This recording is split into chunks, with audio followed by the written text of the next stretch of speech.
Sila dali sa Davao. So they are forced to work on this tunnel for 2.5 years. At daw gabi na, walay pahulay o walay pagkaon. And then gama ni siya sa bato. Ang tawag sa bato kay adobe. So the walls, the ceilings, and the sides, no, hindi siya, wala siya may lanting. Ang ikabihan na rin kanira yung salog ng suka. Ang salog, yung takon yun siya. Pinalag din siya pa si Binto, kay Laputo na tubig permit na igagas. Kaya nga tubig, kita na siya sa mga it's a spring water. And it goes down there on the well. That well was so deep, that is 10 feet deep well. And then we put a pumping machine to drain the water. So niya ay mga actual rooms na rin. Duwa ka rooms ni Ma'am Sir. Prayer room and then meeting room. Pwede mo mag-picture-picture na later ha. Pwede na makalit rin. Pwede naman sa mga Sir, back and forth. Saka mga good, but hindi na natin yung mga Sir ha. Wala naman po mga dito. It's a long time bago pa siya discover. Yes, dito yung nagkama. Na-discover na siya Sir Ma'am year 1960.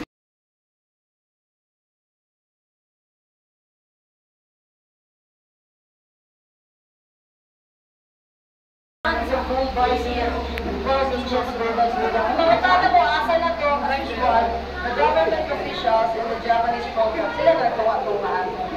Sila may nakakitaan. Panay, nakalutan lang sa bangko ba, accidentally. Pwede ginaikapon, sir. Pwede isok-sok sa bulsa, sir, gumaygo. Maprinda na sa pag-asa. So, ang mga hapon sa mga bukong tao na, sir, ma'am, they're just 4'10" ang ilang height. Jot ang chinimes. Sabi ko naman kasi magbantay huwag puro chismis. Chismisan ng chismisan, ayan tuloy. Malapit na tayo sa tawi-tawi sa paghuhukay, kunting-kunti na lang abot kamay ko na ang 10 million, ang gold bars, ay mali, si pareng Q pala.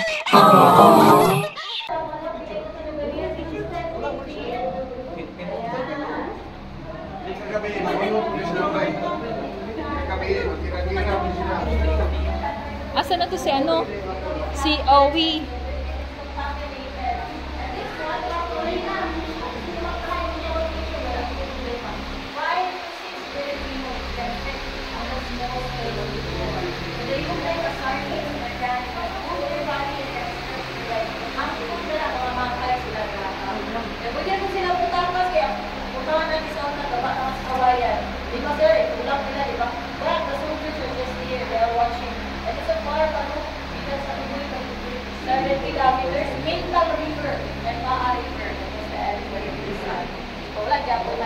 Patay lang dyan ng mga Philippines. Dati ang nakasurvive din ang mga. Hindi ay mga bukog na nakuha. Dagat kayo daw ito, na-identify na yun. Ay na-identify ako may mga uniforms. Next part, the lower area. You need to down your head na Dria, sir, mama. So this is made a trap for the Americans. Because the Americans are taller than the Japanese. Munti lang makalaban. So maglisod yun in case na sublon. Pero wala yun yung nabalaan sa mga Amerikano. It's getting lower and lower pag yun. And then we are 20 feet below the ground. Wala naging signal rin, ma'am, sir. Nakaling tubig at tuluhan. Amoy kasi matuluan mo. Ayaw lang mo kabalangan. Dili mo na siya hugaw nga tubig. Dili na siya gikan CR. That is filtered water gikan sa ulan and it absorbed by the soil. Nasala na yun na siya. And then there's a limestones na po dito ka ng mga puti nga makita ninyo. No touching please. Yes. And hands up please. Because the oil in our hands is like acid. So stalactite ang tawag ana sa babaw. Stalagmite sa upos. Pag mabuto, dynamite.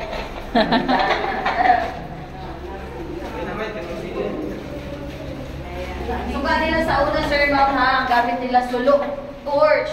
So, asok kaayo mo, makasuffocate. Uy, kaya mga Filipinos. No choice, ladies' choice nila yun sa una. Ayan. O, nana, si Jose Maricha, nakita na ninyo mo na lang, tumoy. That's the boundary na, ma'am and sir. So, we cannot enter the next to that because it belongs to other owner. There's an earthquake po na naitabo 15 years ago. And then nag-collapse ang ilang right side. So they decided to close it na lang so nobody can harm anytime na mag-collapse ulit. There's another room here. Pwede di ako musulod dira mag-picture. This is the end naman. Pwede na mag-picture dira. Stock room, storage room. Na mga basyo sa bala diri. These are the 50 calibers rifle bullets. And you see that sword, wala lang na siya handle kinatama ka na sa merkano na mong guest. Naguba. Yes. Muna gigamit sa commander sa hapon no nagharakiri siya. He killed himself using that sword. And that cabinet also is original. The pico and pala are just props. And we close that cabinet na may barili ko yan.